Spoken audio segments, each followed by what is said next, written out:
Here's a great case study. Sabato, it's the Italian word for Saturday. It's also a business that imports and distributes artisan food, gourmet food from the Mediterranean. 50% of their business is through flash restaurants. 50% of their business is through retail, mostly through outlets. It's available in Christchurch. But they do have one store. It's in Auckland.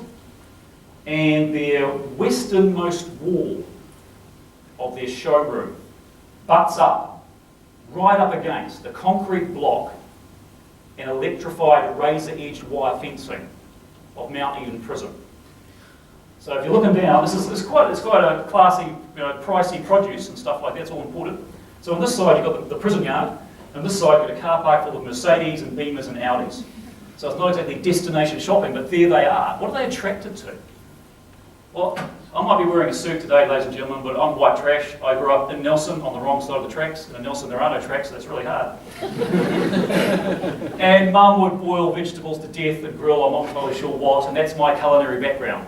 So when I'm trying to impress my good woman and go in to make a romantic meal and buy some ingredients from Sabato, I don't know what truffle oil is, I don't know what's rosemary infused such and such, and Pronto Rosso, are you supposed to wear it or what? I'm not sure.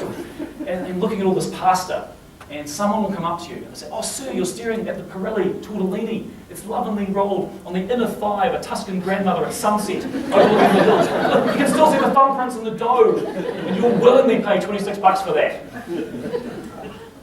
And that's not a put on. It's product knowledge with passion.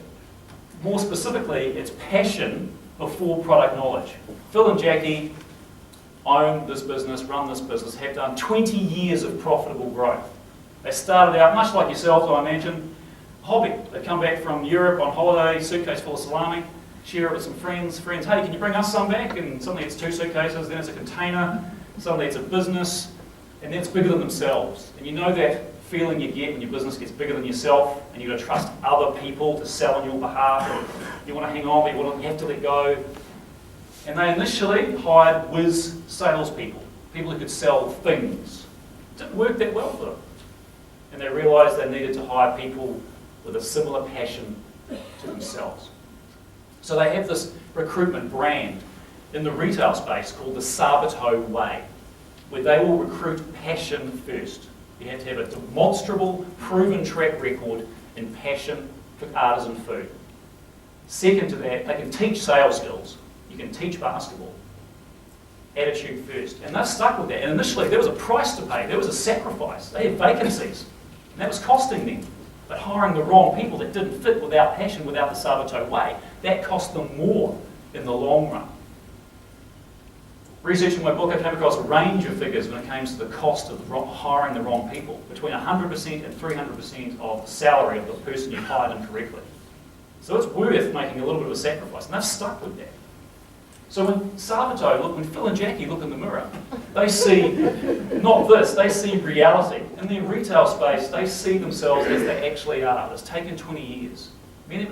I'm sure you're all very good at your jobs and your businesses, but all of us, myself included, we are the least qualified people to look at our own businesses objectively and independently.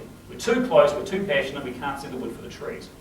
Somebody needs to. We need to get a set of fresh eyes to look at our business.